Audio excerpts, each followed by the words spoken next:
Welcome to our LB's The Lover of Books author chat. Now to introduce this wonderful author, Rachel Beanland. She is the author of two novels, The House is on Fire, which you're here to talk to her tonight, and also Florence Adler Swims Forever. The House is on Fire came out in April. It was selected as an Indie Next Pick by American Booksellers Association. It was a GMA Buzz Pick by Good Morning America and a Most Anticipated Book by the Washington Post. And one of the best books of 2023 thus far by the New Yorker. Beanland attended University of South Carolina and earned her MFA in creative writing from Virginia Commonwealth University. She lives in Richmond, Virginia, and she is a 2023-24 writer in residence at the University of Richmond. Kathleen Grissom, New York Times bestseller, The Kitchen House, and coming up author chat for Crow Mary, says about this book: the world is about to be on fire with the publication of Rachel Beanland's The House is on Fire. This is a propulsive, pulse-pounding read, one that grabbed hold of me and didn't let go until the very last page. It is the kind of book you finish with a sigh and hope against hope there is a sequel coming, which of course, you know I'm going to be asking. Welcome, Rachel. Thanks so much for being here. And I would love to hear kind of what your blurb on this book is, because I'm sure you've given talks before. How would you describe it to someone that hasn't picked it up? Well, I mean, thank you. First of all, thank you for having me.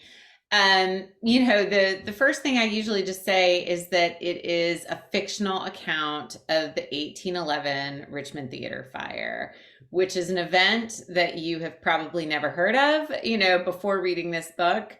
But at the time, it was, the greatest kind of urban disaster that the United States had ever encountered in its 35-year history. Well, how did you, because it isn't well known. I mean, I know I've heard it's not really taught in history classes, even in Richmond. So, how did you find out about this particular topic? Well, I was really lucky in that I was told about the Richmond Theater fire within 2 hours of showing up in Richmond, Virginia. So I live in Richmond. I've lived here since 2007. And in 2007, the reason we came to Richmond was my husband accepted a job, and I was interviewing for a job before I'd even arrived. Like, we had not moved here, but I was sending out my resume, and I got an interview. And so I flew down for just like a day or two to do this job interview. And a realtor who we'd gotten hooked up with somehow picked me up at the airport and was like driving me around to a couple neighborhoods, just trying to kind of familiarize me with downtown Richmond. We thought we wanted to live downtown somewhere. So he showed me the fan, and then we're driving down Broad Street towards Church Hill, which, if you're familiar with Richmond at all, is another old historic neighborhood. And as we're driving down Broad Street, he points out the window at Monumental Church and says, there used to be a theater here. And he knew kind of the basics. Like, he knew that a lot of people had died. He knew the governor of Virginia had died in the fire. He knew that the victims were buried in the bottom of the church, and that the church had been built as a monument to the 72 people who had died in the fire. I was 26 years old at that point. I'm sitting in the back of his car looking out this window thinking, oh my God, what is this? Like, the story was so compelling, but I was not a novelist. I mean, I would have pinched myself if someone had told me I was going to become a novelist. I was a person who just really loved to read. And I remember sitting in the back of that car and just thinking, like, I would read a novel about this. Like, that, it was the type of story that I was immediately kind of intrigued by. And then over the years, I moved to Richmond. Periodically, I would hear mention of the fire. The 200th anniversary of the fire was in 2011, so it made some news then. It made some news the following year when Meredith Henny Baker wrote her nonfiction account. That book came out. And every now and then, just on December 26th, there will be little pieces in the paper that'll say, 205 years ago today, this happened. And so I always just was like, my ears perked up when I would hear, mention of it.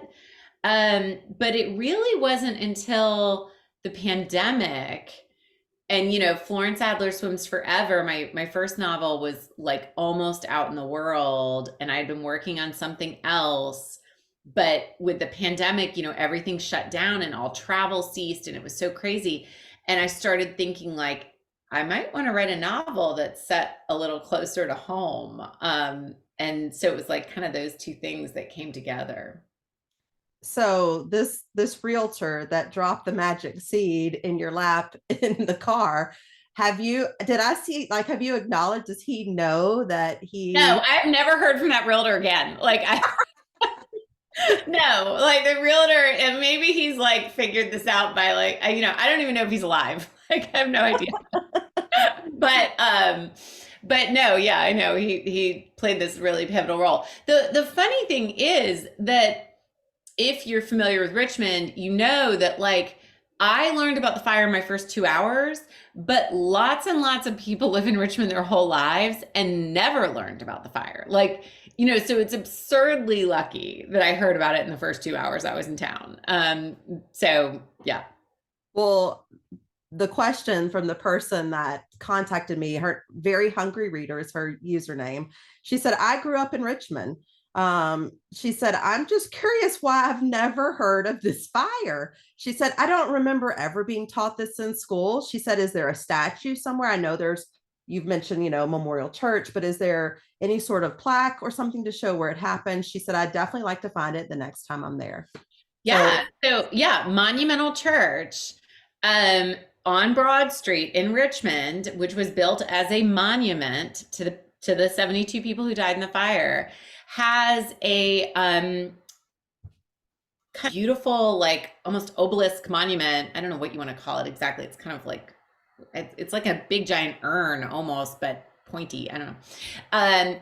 In under this portico in the church, and it has all the names of the dead on it.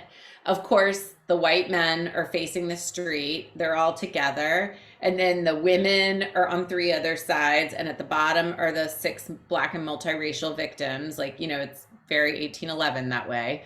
And the monument that is currently there at the church is actually a recreation of the original one, because the original one has been so eroded by pollution and like it's on a busy road. So yeah, but absolutely, it's there, and the whole church is fascinating because I mean you can go into the crypt of the church, and there's kind of like a brick encasement, which is where they buried the victims, because they actually buried the victims, on the site of the theater. that's fascinating. I mean, Richmond, and Christine brings this up, it's just chock full of history. And I highly encourage anybody who wants to visit, please do.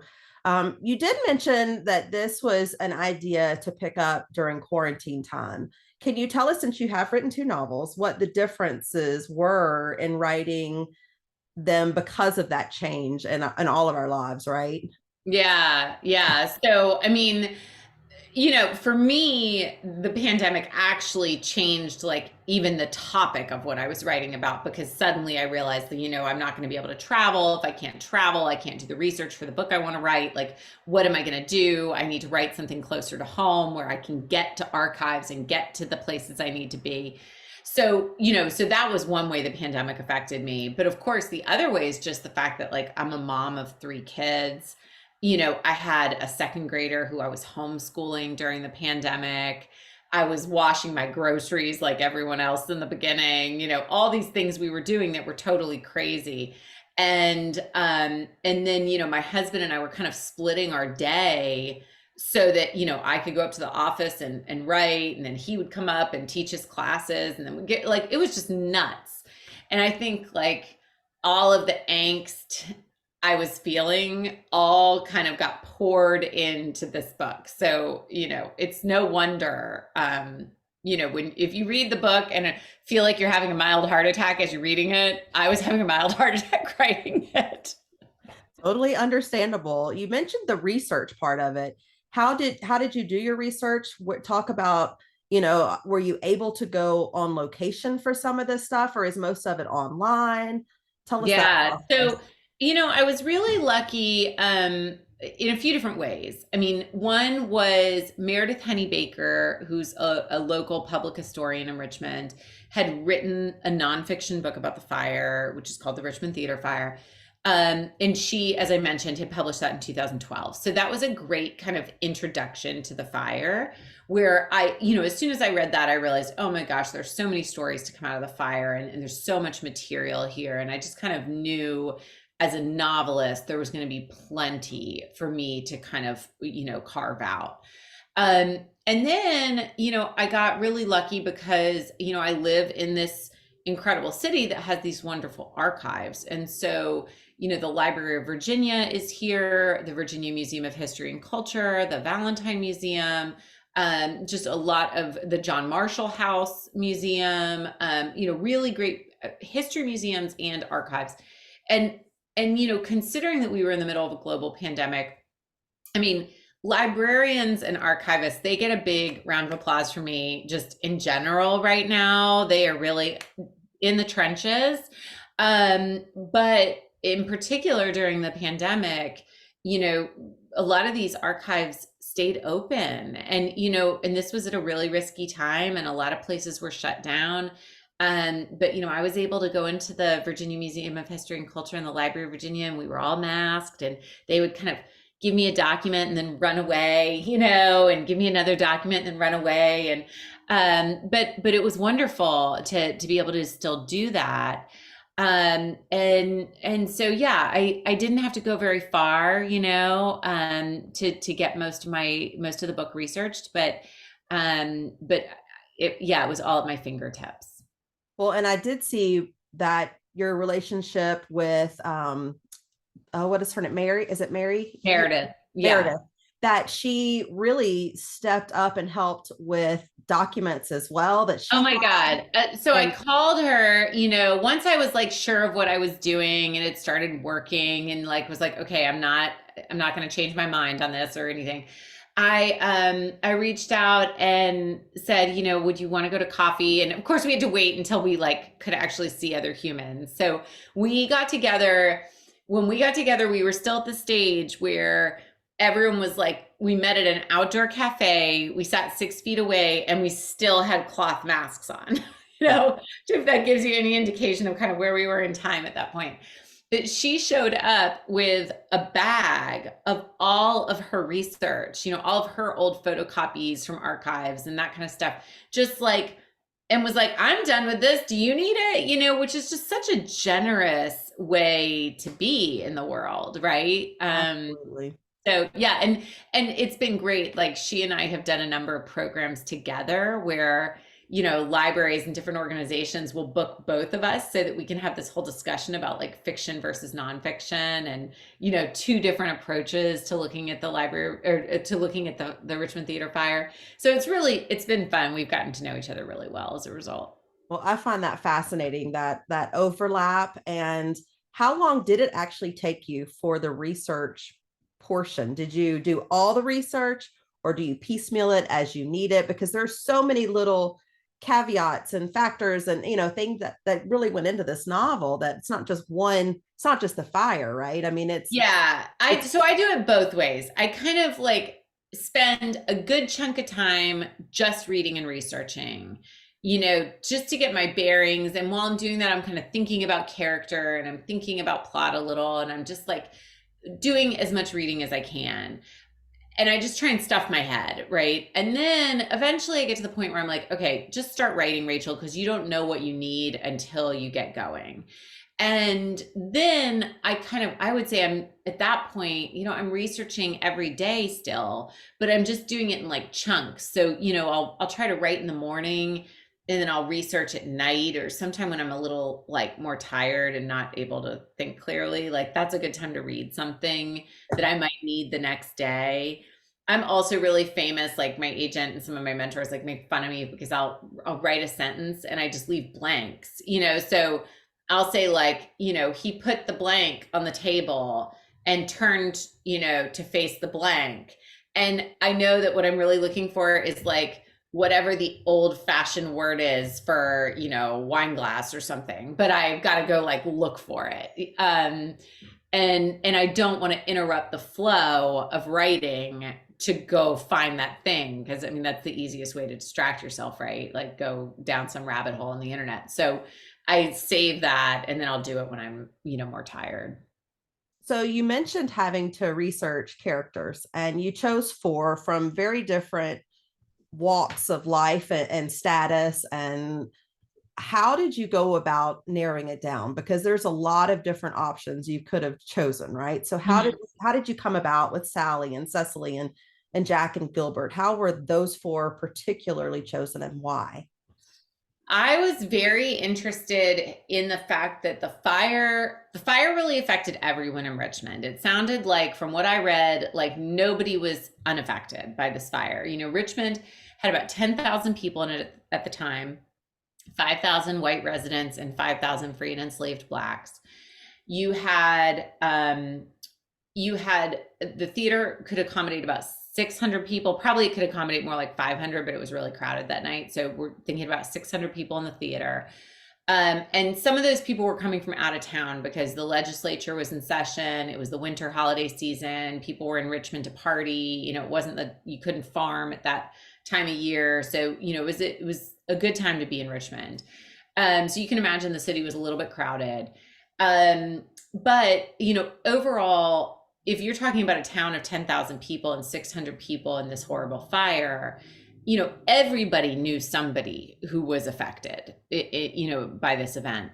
And, it, that, that spoke to me, this idea that this was really a community, an event that affected the whole community. So I felt very much that the whole community needed to be represented in the characters I chose. And then I was also thinking a lot about the building itself. And so the theater, where you were in the building in terms of, you know, where you were seated, had a lot to do with whether you lived or died. And whether you lived or died had a lot to do, where you were seated also was the result of your race and your class. So, we've got, of course, the actors backstage, and they've got a stage door that they can, exit through. We've got the box seats, which were the most expensive seats in the house, that ran the perimeter of the room. Those were actually, only going to be white theater goers in those seats, and white theater goers of some means, since the tickets were kind of expensive. You have this pit, which was for, they were the cheap seats for again, white theater goers. And then you had a gallery, a second floor gallery with its own entrance for free and enslaved Black theater goers, as well as, and I always say this in quotes because I just think it's such a funny little thing, drunks and prostitutes. They could also go into the gallery. So depending on where you were sitting had a big effect on whether you got out that night, what your risks were, whether you were injured. And so it became very apparent to me that I wanted to choose characters who were in these different positions and had, experiencing this from all these different angles. So I chose Jack Gibson because there is this young stagehand who is referenced in all of the documents, the inquest report, and when they're trying to get to the bottom of exactly what happened backstage, there's this young stagehand that's referenced. And so I thought this will be perfect because I want someone who's got kind of a purview into what was happening back there. And then also, as I referenced in the author's note, and I don't want to give too much away because not everyone's read this, right? Everybody's read it. Well, Everyone has read it. Okay, good. This is a spoiler author. Okay, I can do spoilers. Okay, so not only does he know how the fire started, but of course he also knows that when they blame it on the slave revolt, he knows that is obviously not true. So that became one of the characters. I knew I wanted someone in the boxes, in those hard to escape seats, and I wanted that person to be a woman, because of course, as 54 of the people who died in the fire were women. a huge percentage, and we can talk more about this maybe a little later, but there was a lot of talk at the time of, you know, why that was, why so many women had died. So I knew I was going to have a woman, you know, up in those boxes, and Sally Henry Campbell, Patrick Henry's daughter, was at the theater that night. Family legend kind of places her there. And I had fun, as you know, as I mentioned in the author's note, kind of inverting her story.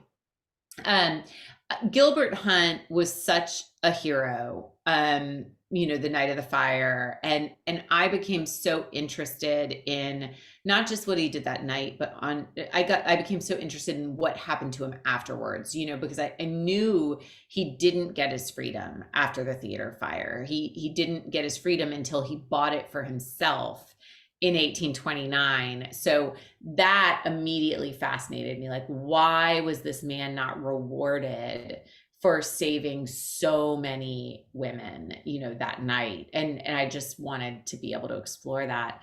And then the last person, of course, is Cecily Patterson, who's based on a real woman named Nancy Patterson, who is listed on the victims list. She's one of the 6 Black and multiracial victims. And historians believe that at least in 1811, you know, there were folks who thought that maybe some of those people on that list had not in fact died, but had used the fire as an alibi and tried to escape enslavement, because of the fact that there are just some strange notations.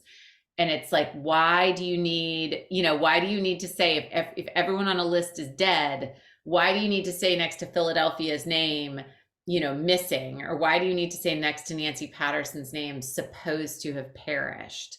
It just brings, you know, there's suspicion that that maybe they didn't perish after all. So when I started reading about that, I thought, oh gosh, I've got to have a character who uses the fire as an opportunity to escape. I want to take each of these characters a little bit. Let's just start with Jack, because you started with him. You also made him a local, which I think was very important, not coming from Charleston with the crew. I'm assuming that's because it gives him more of a touch with the locals and maybe more of a moral compass attached to his shoulder. Yeah, that's exactly right. I didn't want him to be from Charleston because I wanted him to know the community, and I wanted him to know who he was hurting. You know, I felt like the theater company being from Charleston, it was easy for them to kind of think about everyone who had been hurt or died, and like this isn't exactly our problem. This is something that we can leave behind us. And I wanted Jack to be more tied to that community, to really struggle with what to do, you know, with what the moral thing to do was, and the fact that his father used to kind of be connected to the community felt like an important piece of it for me. Yeah, absolutely. And then with Gilbert, you mentioned, you know, I think his wife, or, you know, his girl, she never really believed that the freedom was coming. I mean, she was very doubtful. He was a little bit more hopeful, but it turns out in the end, he did have to buy his own. And this I think was brought up in the author's note, but I'm not sure. Let me ask the crowd, did anybody listen to this completely in audiobook? Is the author's note in the audiobook? I was just It curious. is. I got to record it. It was fun. Okay. Okay, good. Because sometimes an author's note is not included in an audiobook because it comes so late that Yeah. this is, so I'm glad. With Gilbert, so was that your innovation, the thought that freedom might be purchased by some of those women saved? Yeah, I mean, there's no documentation that people tried to fundraise for his freedom in 1811. There's documentation that they tried to fundraise for his retirement in 1859. But no documentation in 1811. We do know that many people knew about his heroism, because in the engraving that Benjamin Tanner does in Philadelphia in the weeks after the fire, if you zoom in, you know, like under the window, under one of the windows, you can see an African American man catching people coming out of this window. And it's startling to see it because, you know, of course, in the papers, no one was going to write about his heroism. And so if you were just using the papers as your historical record, you would say, oh, well, who's to say he even did this? Or who's to say, you know, whatever. But we know that because he shows up in that painting in 1812, like people must have been talking like crazy about it because word of his heroism spread all the way to Philadelphia. So yeah, I mean, you know, what he did was tremendous, but again, you know, many people of color in 1811 did not get their due. I believed that there might have at least been talk of buying his freedom, but he did not. As I describe in the book, he had his ownership transferred several times. You know, he had one owner, that person had died, he had another one. And I think some of the challenges for him would have been that he was a very expensive enslaved person to own, because he was a blacksmith and because he had such skill. And he was also like a very large, strong man. So all of those things being so expensive, and if you had just had a person invest in you, I think that would have been a particularly hard sale for, you know, if people were trying to convince someone to sell him. So you mentioned about the papers, which, you know, obviously very skewed towards white male perspective or what they want the perspective to be. How do you go about when you're reading these sources to parcel out truth or other possibilities, right, from these sources? Because, like Sally mentioned several times, females were not given a voice in any of these records. Yeah, Sally got to be my little feminist running around, like, you know, shouting from the rooftops, like, hey guys, over here, let's pay attention to this. But yeah, I mean, so at the time, you know, in 1811, the only people who could write for papers were white men. And we have, in the aftermath of the fire, we have white men who were in the theater fire, who write their experiences for the paper. And then we have white men who were not in the theater fire, but who still write down their experiences or kind of tangentially tell someone else's experiences. So we're getting all these kind of perspectives of white men. And that's also when we get, you know, papers in places like Baltimore publishing accounts and saying, hey, Richmond, how come so many women died in this fire? What we thought that you Virginians were really chivalrous, and why are these numbers looking so bad?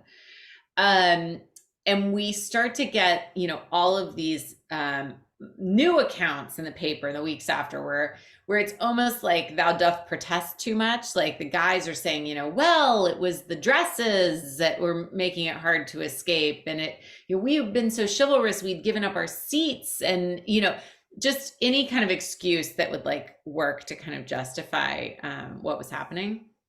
But you know, the deal is you just don't have the women's accounts until years and years and years later.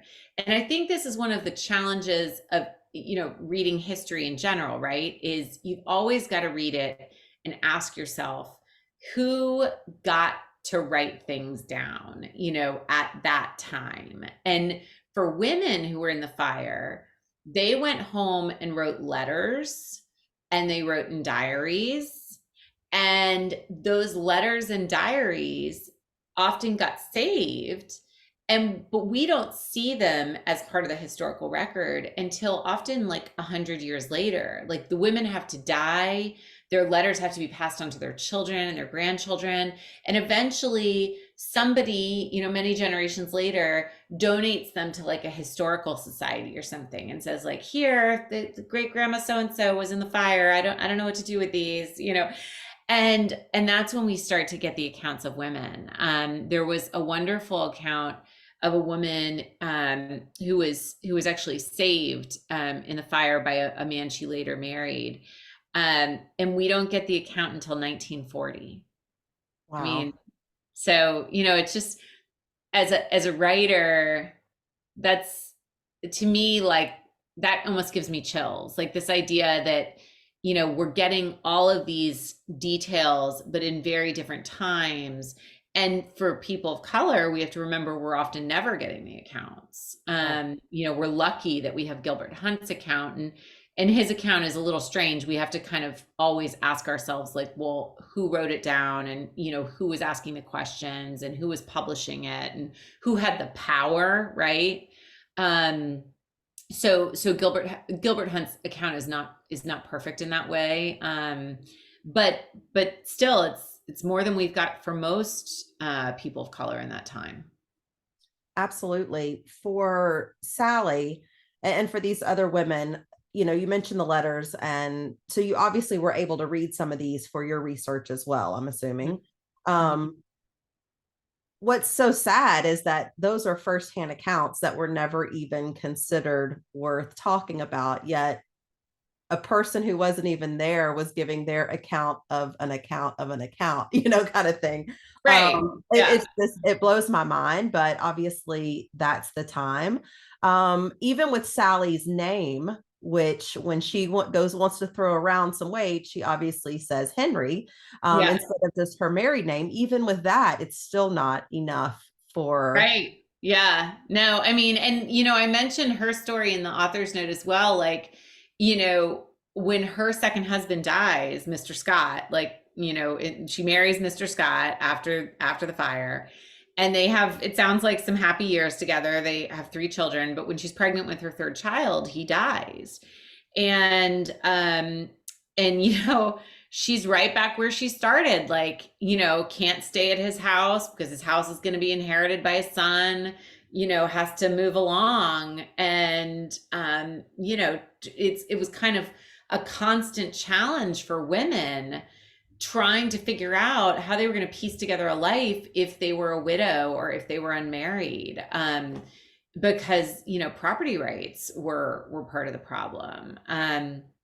So yeah, I mean, Sally's an interesting case. Like when we meet her, she's been traveling for the last few years, which was very common for women to do when they were widowed, you know, or unmarried, you know, when they were adults, right? Like an adult woman sick of living with your parents, don't want to live with your brother, like, you know, what are you going to do? And so you would just kind of go for like 3 months at a time to different random friends, acquaintances, sisters, you know, whoever would kind of host you, so that you didn't have to take advantage of one person for too long.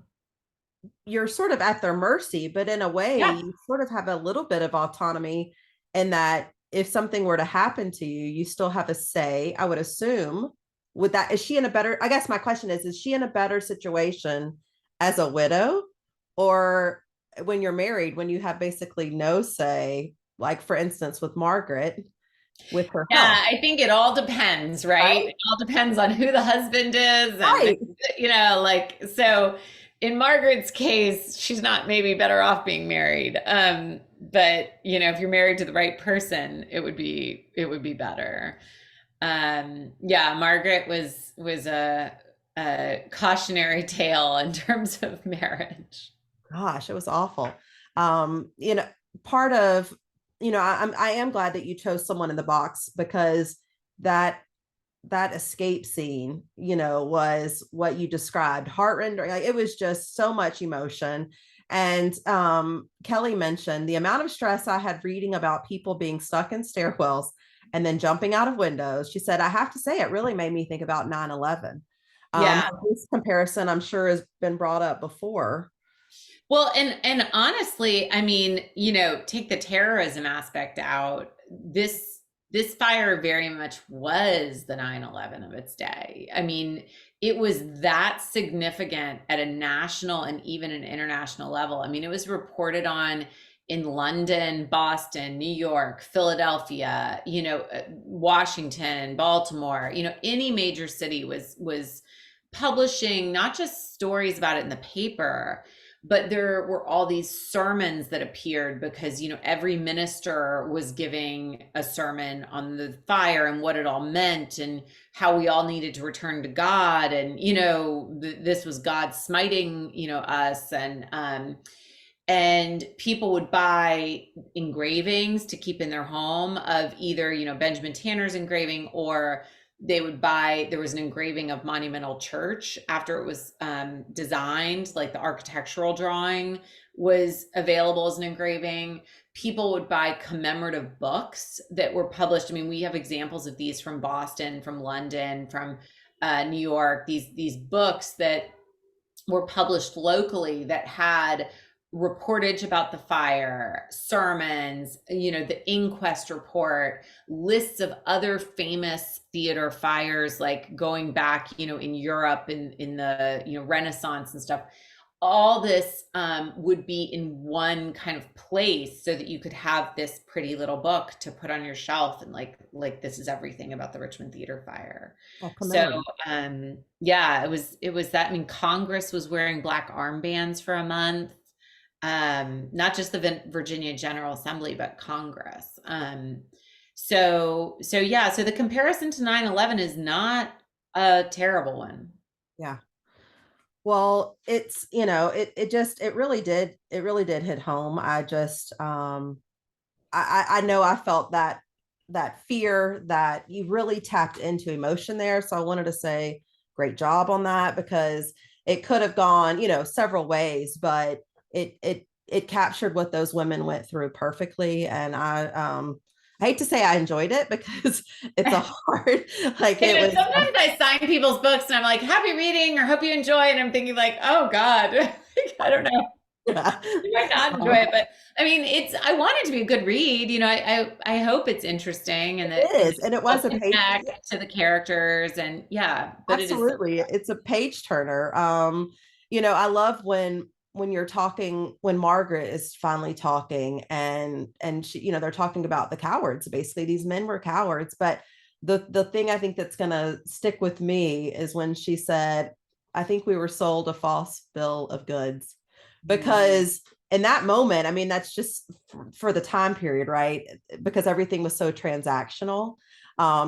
Marriages were transactional, and she's just like, we were hoodwinked, and or she was, and I think she was so jealous of Sally's relationship. But it was, I think that was kind of the key turning, like, oh, I get it, so. Yeah, because I mean, I think one of the things with the women, so many women dying in the theater, um, I don't think the numbers are that different than what they would be today. If we put 600 people in a theater, 300 men, 300 women, women tend to be just statistically shorter, less strong, don't weigh as much. Like, there's some issues, right? That if everyone is kind of equally trying to get to the same doors and windows, you would expect that maybe more women than men would be trampled, right? Mhm. I think that the thing that caused so much people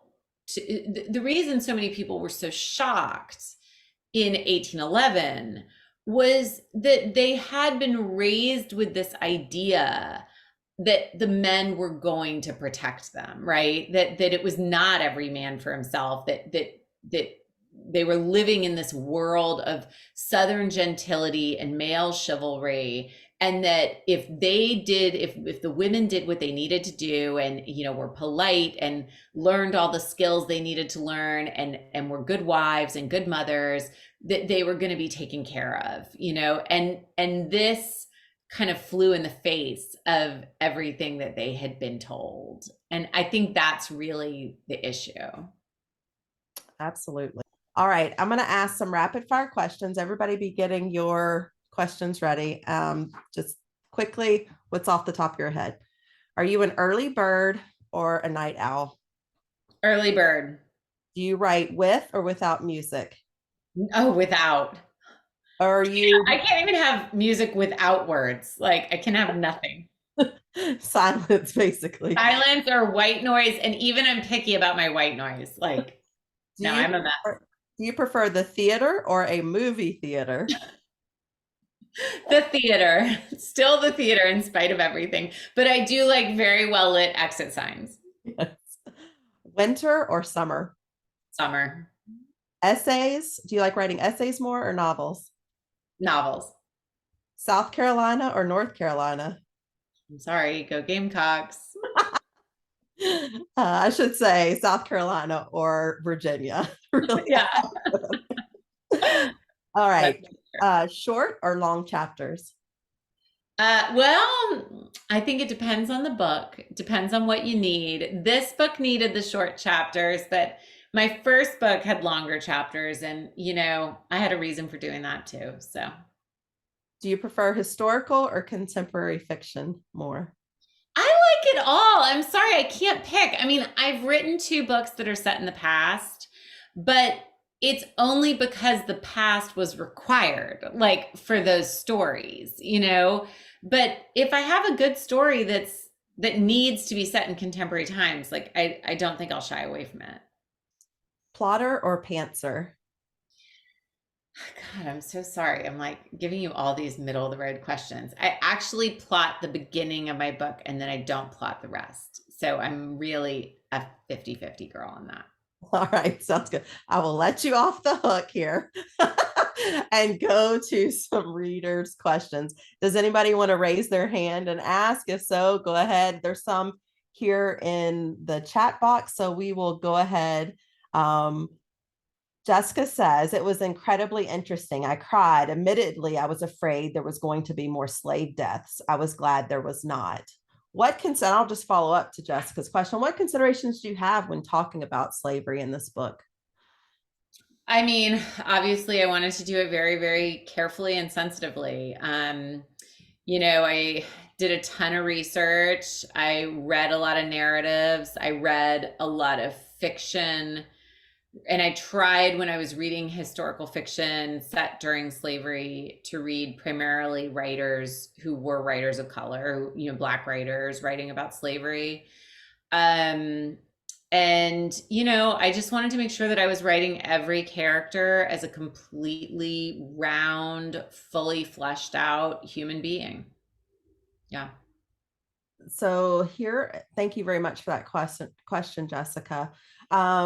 Kelly said, I had to read the sentence twice about the actors being held in lower self-esteem when they gathered after the fire to get their story together. Totally different than today. Yes, yes. Actors were not sexy then. Like, I mean, there were actors that were like popular with crowds. Like for instance, Elizabeth Poe, who I reference in the book, who was Edgar Allan Poe's mother. She had died a few weeks before the fire started. And she was very popular. Like people liked going to see her performances, but she was definitely considered to be lower class. And you would not have taken Elizabeth Poe home to meet your mother. Like, it wasn't like, oh, maybe I'll marry an actress and like bring her into my world. Like, oh, no, no, no. Like for the upper class, that was not considered a possibility. So yeah, it was kind of an interesting time in that way. So my follow-up question would be, if an actress or actor wanted to watch a play, where would they sit in the theater then? Because you So described it Well, section. Nancy, the daughter of John Green, she was in the theater that night. And she was just sitting in one of the seats with her girlfriends because remember, they had been in Richmond since August. So she had girlfriends, right? Like she had people that in fact, she'd been taking some classes and like going to some school. Yeah, typical teenager. Yeah. Yeah, so she'd made friends and so she was sitting in a seat just, with her girlfriends. But her dad didn't know that was part of the problem. He assumed she had stayed home, So which is what he told her to do that. So, but teenagers don't listen.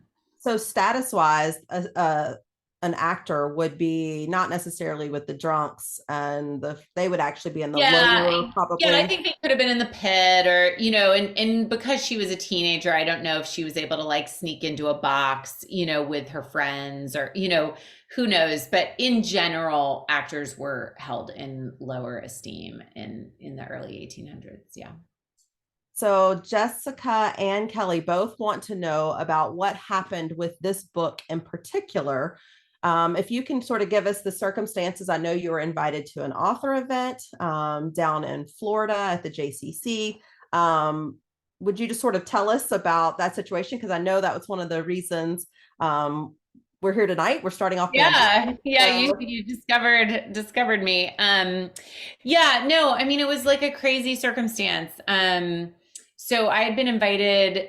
One of the things that happens with writers, if you're Jewish or you're writing about Jewish topics, is that you can participate in the Jewish Book Council's kind of series, where different JCCs and synagogues and stuff can kind of pitch to have you come and give book talks. And so I had been invited through that to give a talk at a JCC in West Palm Beach, and had accepted, and it was done. And then I just got a strange email that I don't think I was reading incorrectly. It was a pretty weird email that was just explaining that politics in Florida were difficult, and that between, it was a weird email. It was like talked about slavery and the Civil War and like the Black communities today, and all these kind of like caveats that it was trying to bring up, and then really trying to ascertain like that I would stay away from those topics in my talk, and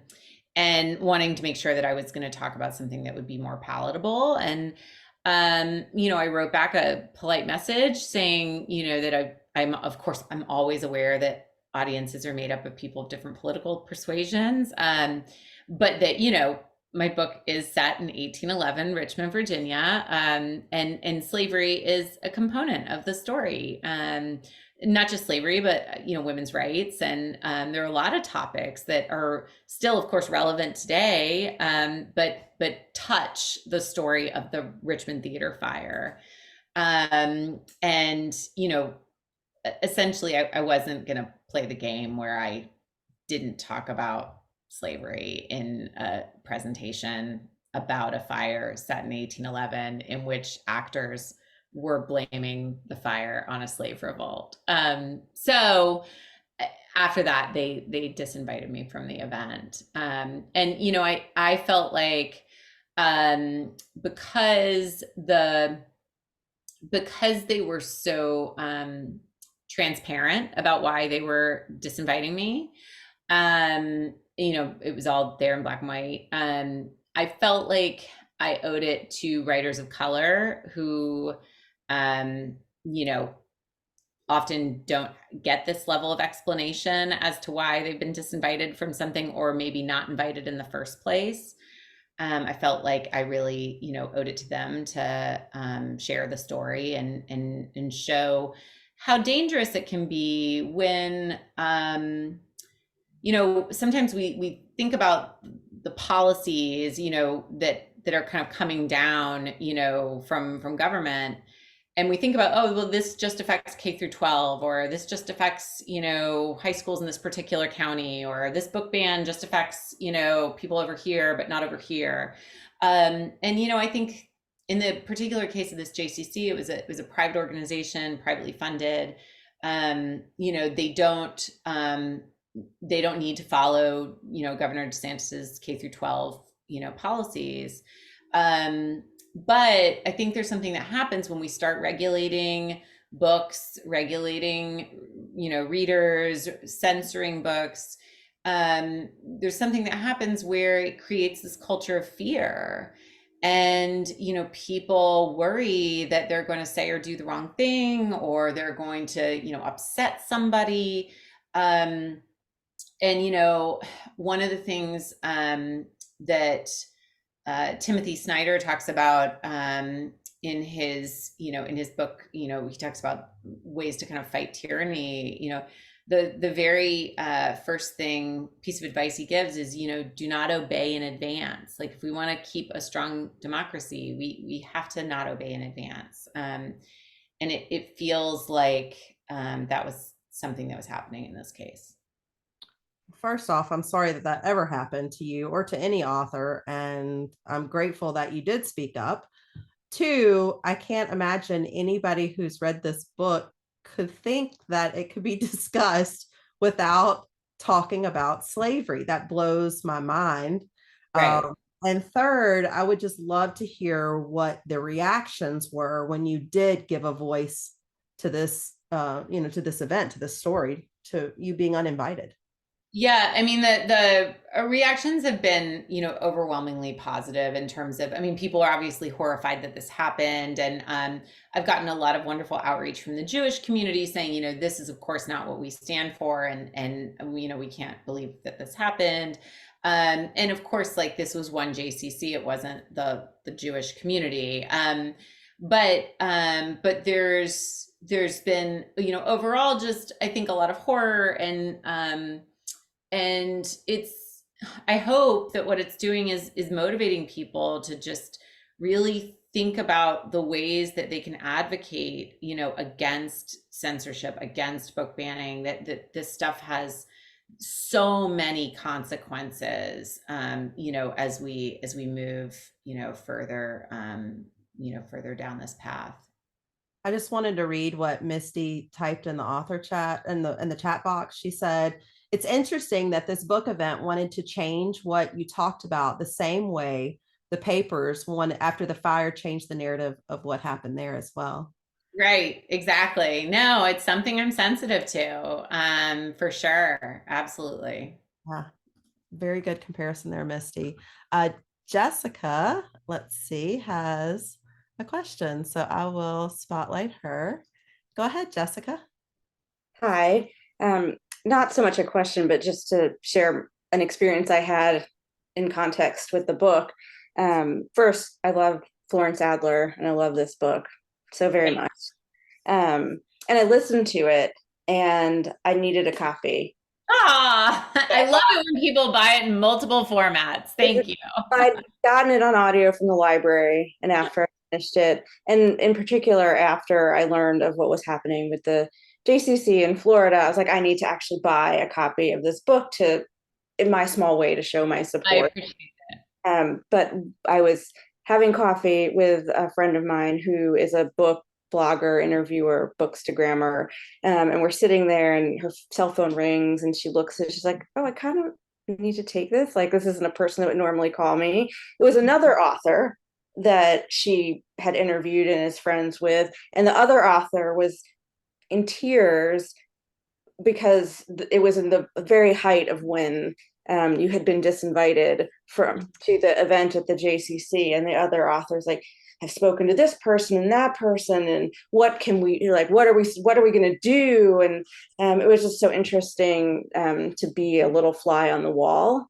To Yeah, I will say like the writing community really rallied. And as you know, there's like such a strong community on Instagram, and I guess they're on TikTok. I'm not on TikTok, so I don't know what's happening on TikTok, but they tell me there are book people on TikTok. I don't know.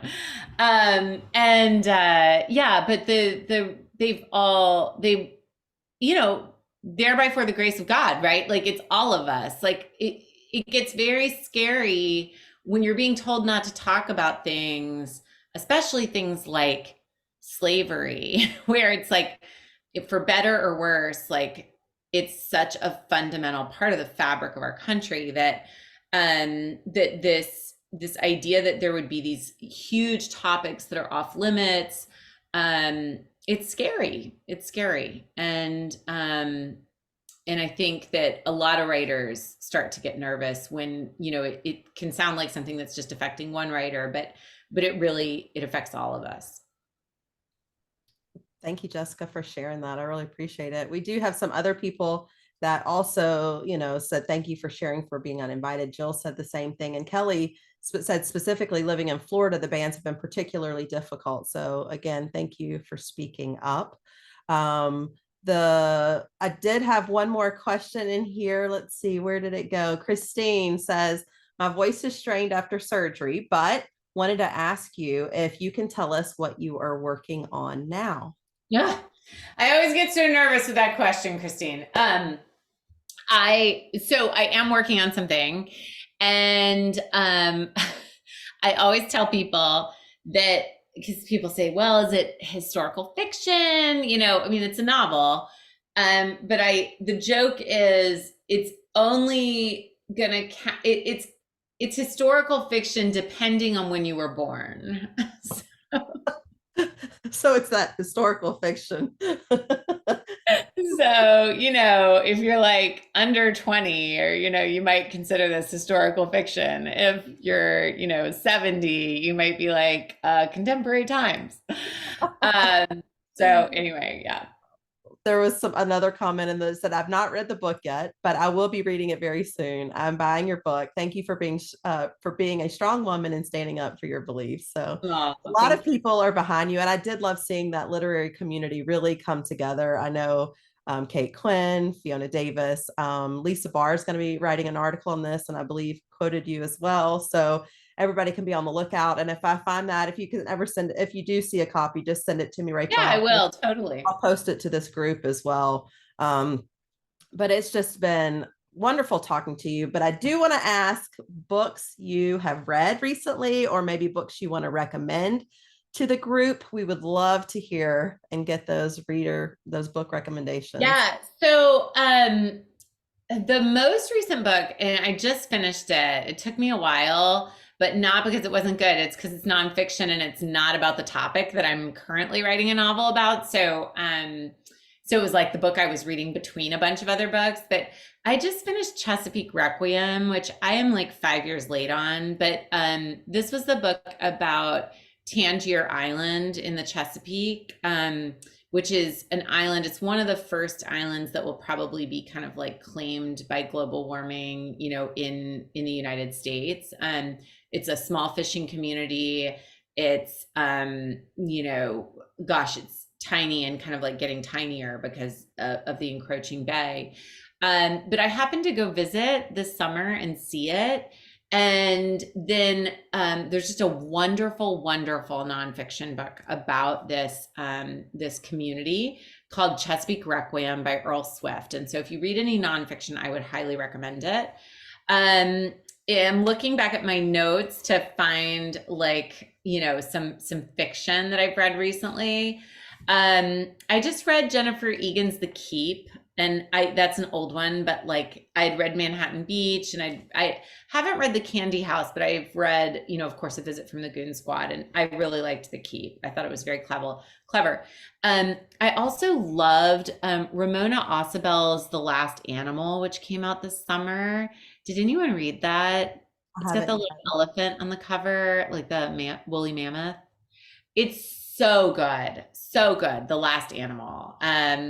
So, and I also was on a Charlotte McConaughey kick. She's the one who wrote Migrations. And I just read Once There Were Wolves, and I loved that as well. So those are a few that I've just really enjoyed recently. Definitely have some Charlotte fans in the crowd. We do have a couple more questions. Do you have a couple more minutes, or do you Yeah, sure. Someone says, Kelly wants to know, did you ever go back to will you ever go back to the book? The one you were working on? I think I will. It's not the one I'm working on right this second. So my guess is it'll be book number 4. Yeah. Okay. And then another question from me, you know, Kathleen Grissom said, is there ever going to be a sequel on this? Like, Cecily really could have her own story at some point, or I know, but I don't think I can write it. Like, I think I felt comfortable writing this story because I was writing about a whole community that included white people and Black people, and, you know, was really like an ensemble cast. But I've thought about that, and I mean, I'm not a huge proponent of sequels anyway, but I think you're right. Like, Cecily's story is one that is kind of ripe for a continuation. But I do think that when she goes to Philadelphia, she ends up in a community of most people who ended up in Philadelphia ended up in a community of Black people, like a complete Black community. And I feel like at that point it's not a story that I should be writing. It's a story someone else should be writing. So, maybe I will give Cecily to a friend and say, all right, have fun with her, give her a good life. I don't know. We would love that. And the other one question I just thought of that I meant to ask earlier is, why did you decide to stop it almost mid-motion? I mean, it was definitely not a, bow tied ending. It was, wheels are still moving on the carriage.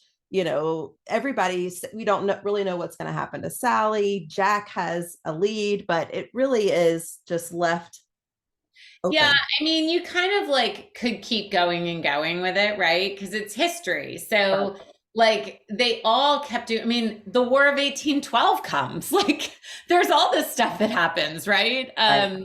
There was like a year and a half of interesting stuff that happened with the construction of the church.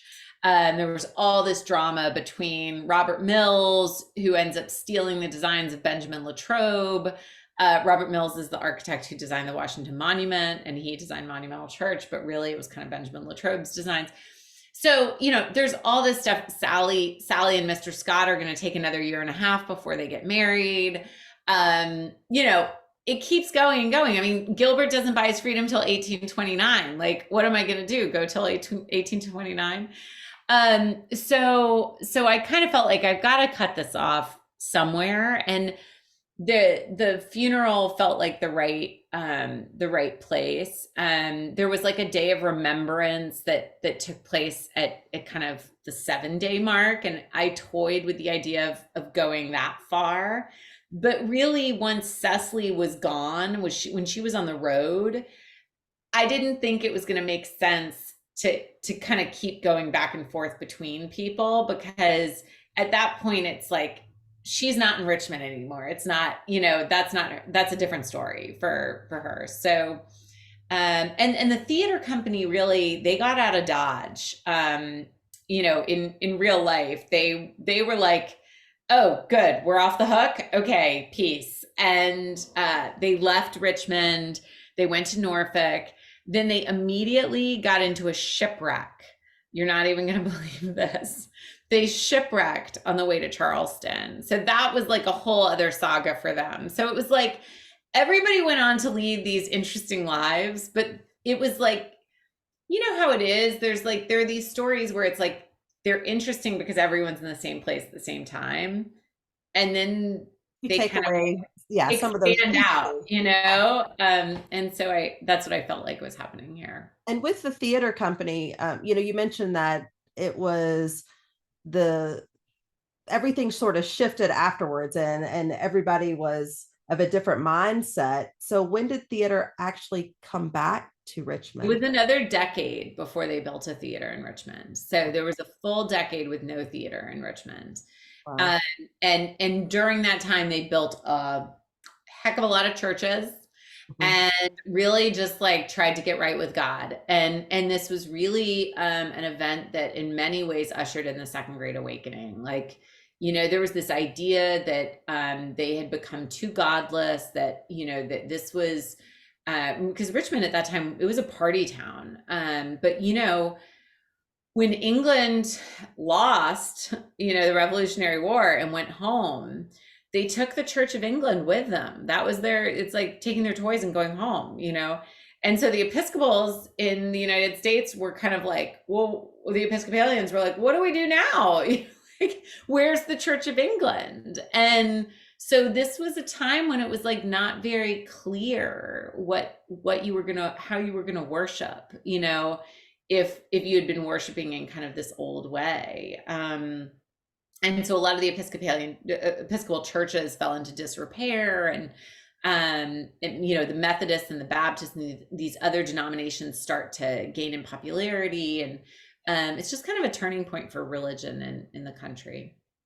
Well, I know I questioned you on why the novel stopped mid-motion, but I actually appreciated that it all took place in just a couple of days and that it ended with such hope, right? Because the ending really is Cecily, we hope, is going to make it where she needs to make it. And so for me, that was a great spot to stop the novel, because it's almost like, oh, I can take a breath now, you know? Right. Yeah, she's gonna get where she's going. Yeah. Exactly.